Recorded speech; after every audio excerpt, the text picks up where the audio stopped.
час війни у Радашковіцькім напрамку спад малодечны, як жуки. Цягнуліся калоны танкаў, і быў загад ляцець туды, знішчаць нямецкія калоны, і не шкадуючы жыцця, і не шкадуючы патронаў, шасціць нелюдскага ўрага, і з кулямёта з-пад аблокаў.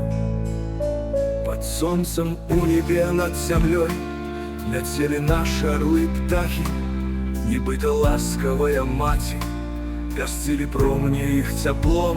А пад крылом вайна, вайна, паўсюль разруха і пустэча. Не думалі яны тады, што будзе гэтая сустрэча апошняя ў іх жыцці, што назаўжды падпорцаць крылы нямецкія ім кажуны.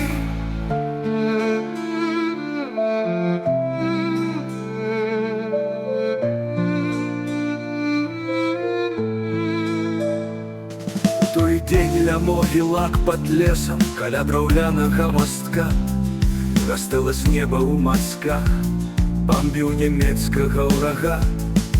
На ўзлеску дагаралі танкі, усё было чорным у дыму, і раптам дарыла маланка каля дарогі на бугру. То былі дзве таўстыя пушкі, яды патрапілі ў цэль, былі падбіты нашы тушкі на безымяннай высоце. Гастэла вёў сваю машыну, нібыта трапіўшы ў капкан, і на апошнім уздыханні направіў яе на таран.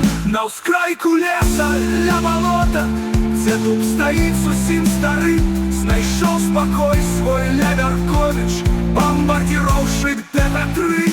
Цяпер у пасёлку Радашковіч, на скрыжаванні ўсіх вятроў, гастэлаўскаму экіпажу стаіць прыгожы помнік той. Глядзіць з нябёс на нас юнак, герой Гастэла, мілы хлопчык, а пад беларускай плітой ляжыць як невядомы лётчык. Глядзіць з нябёс на нас юнак, герой Гастэла, мілы хлопчык, а пад беларускай плітой ляжыць як невядомы лётчык.